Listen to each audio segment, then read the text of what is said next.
markii ay soo istaageen istaajka ayna isku dayeen in ay halkaasi ka heesaan ayaa mar qura waxaa la dumay goobtii ay saarnaayeen fanaaniinta kale ah Yurub Geey iyo Maxamed Bakaal Ciro, taas oo la wada arkayay iyagoo dhulka sii galaya. Arrintaasi oo noqotay mid argagax leh saacadihii ugu dambeysana ay ahayd mid si weyn baraha bulshada loogu hadalhayay, muuqaalkaasina uu ahaa mid si weyn loo wareejinaya. Arrintani ayaa ah mid runtii argagax leh, taas oo inta badan ay habaar tahay dhulka kulago ama masraxa aad saaranta kulago, taas oo muddooyinkii ugu dambeysay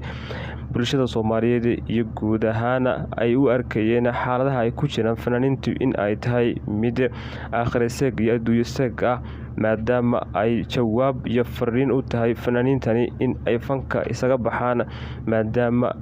ay tahay wax runtii aad looga naxo. Arrinkaasi ku dhacay ilaa hadda lama sheegin wax dhimasho ah oo dadkaasi ka soo gaaray halkaasi. Sidoo kale isteejkaasi la dumay Yurub Geey iyo Maxamed Bakaal Ciro, waxaana la sheegayaa in dhaawacyo fudud uu soo gaaray Maxamed Bakaal Ciro iyo sidoo kale Yurub Geey iyo fanaaniinta kale ee masraxa la saarnayd, kuwaas oo mar qura dhulka uu la go'ay, isteejkiina uu noqday mid qayle iyo baroor ay isqabsatay. Arrintaasina ay noqotay mid si weyn baraha bulshada saacadihii ugu dambeysay dadku ay arkayeen muuqaaladaasi laga soo duubay goobtaasi iyo buuqa iyo sawaxanka ka dhashay.